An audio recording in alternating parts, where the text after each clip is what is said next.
গোবিন্দের সঙ্গে কথা বলতে পারবে না, তাই চলে যাচ্ছে। গোবিন্দ ডাকেন ও তুলসী, গোবিন্দ ডাকে তুলসী, ও তুলসী তুই মনে করে কোথায় যাচ্ছিস? তুলসী রে তুই কি জানিস না রে? তুই বল তুলসী আমার রাধারানী কেমন আছে? বুঝতে পেরেছেন? গোবিন্দ বলছেন তুলসী, গোবিন্দ ছিলেন হেঁটো মুখে বদনা চলিয়া দেখে তুলসী এসেছে। ও তুলসী, তুলসী তুই বল আমার গোবিন্দ কেমন আছে? তুই জানিস না রে তুলসী, আমি শুইলে স্বপ্নে দেখি সেই ধরে, শুইলে স্বপ্নে দেখি সেই ধরে, শুইলে স্বপ্নে দেখি সেই ধরে, আমার স্বপ্নে ধরে, আমার স্বপ্নে ধরে, ও তুলসী একা এলি, ও তুলসী একা এলি, রাধা রানী কোথায় রাখলি? ও তুলসী একা এলি, রাধা রানী কোথায় রাখলি? ও তুলসী একা এলি।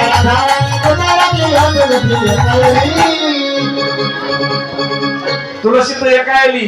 মহাজনারা বললেন শেখর, বৈষ্ণব পদকতা বলেন সময় জানিয়ে শেখর আসিয়া, সময় জানিয়ে শেখর আসিয়া, হয়ে যে বিনয় করে, হয়ে যে বিনয় করে, সেটা বিনোদিনী আসিবে কাগজে সরসী কুলে, কাগজে সরসী কুলে, এখানে তুমি ভজনা করো, তুমি ভজনা করো, রাই বলিলে রাই পাবে, এখানে তুমি ভজনা করো, রাই বলিলে রাই পাবে, এখানে তুমি ভজনা করো, রাই বলিলে রাই পাবে, এখানে তুমি ভজনা করো, রাই বলিলে রাই পাবে, এখানে তুমি ভজনা করো।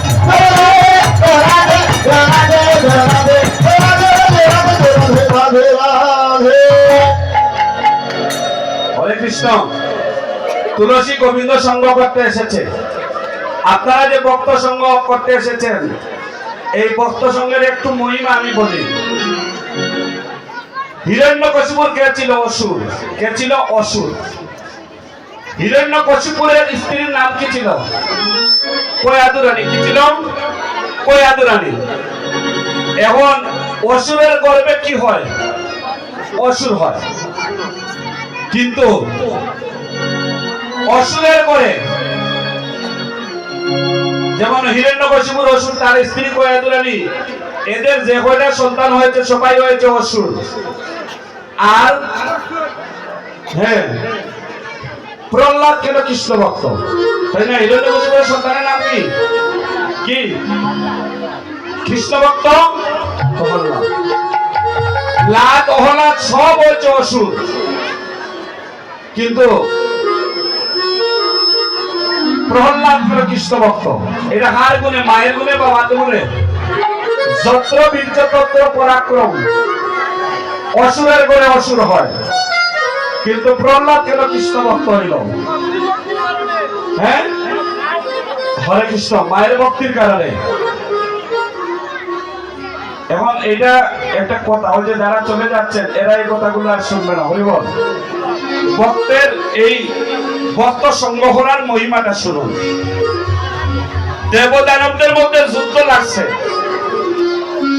দেবরাজ ইন্দ্র মনে মনে চিন্তা করলো, এই পৃথিবীতে আছে যত কল্যাণকর, অর্ধেক তার করিয়াছে নারী, অর্ধেক তার নর। কৃষ্ণ ভক্ত স্ত্রী যদি হয়, গড় লাইটের দরকার হয় না। হরিবল। এখন দেবরাজ ইন্দ্র মনে করলো অসুরের স্ত্রীকে হরণ করি, তাইলে হিরণ্যকশিপুর দুর্বল হয়ে যাবে। তাই দেবরাজ ইন্দ্র রথে হইয়া চুরি করে নিয়ে চলে যাচ্ছে কাকে? হিরণ্যকশিপুরের স্ত্রী কয়াদুরানীকে। আর কয়াদুরানী দেবরাজ ইন্দ্রের রথ হইতে বলছে, কে কোথায় আছো? আমারে বাঁচাও, দেবরাজ ইন্দ্র আমারে চুরি করে নিয়ে চলে যাচ্ছে।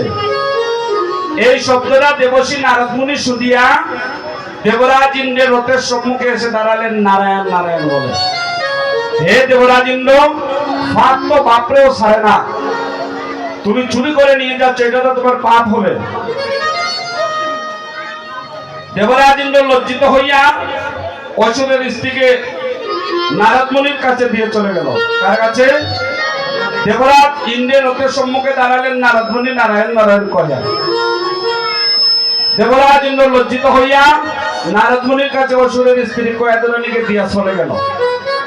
নারদমুনি দেখতে পেলেন হিরণ্যকশিপুরের স্ত্রীর গর্ভ। মনে রাখবেন, কোন মায়ের গর্ভ যদি সপ্তম মাস অষ্টম দিবস হয়, তখন ভগবান কৃপা করিয়া ওই মায়ের গর্ভের সন্তানের কর্ণ খুলে দেয়, দর্শন খুলে দেয়। ওই মা যা দর্শন করে গর্ভের সন্তান তাই দর্শন করে। মা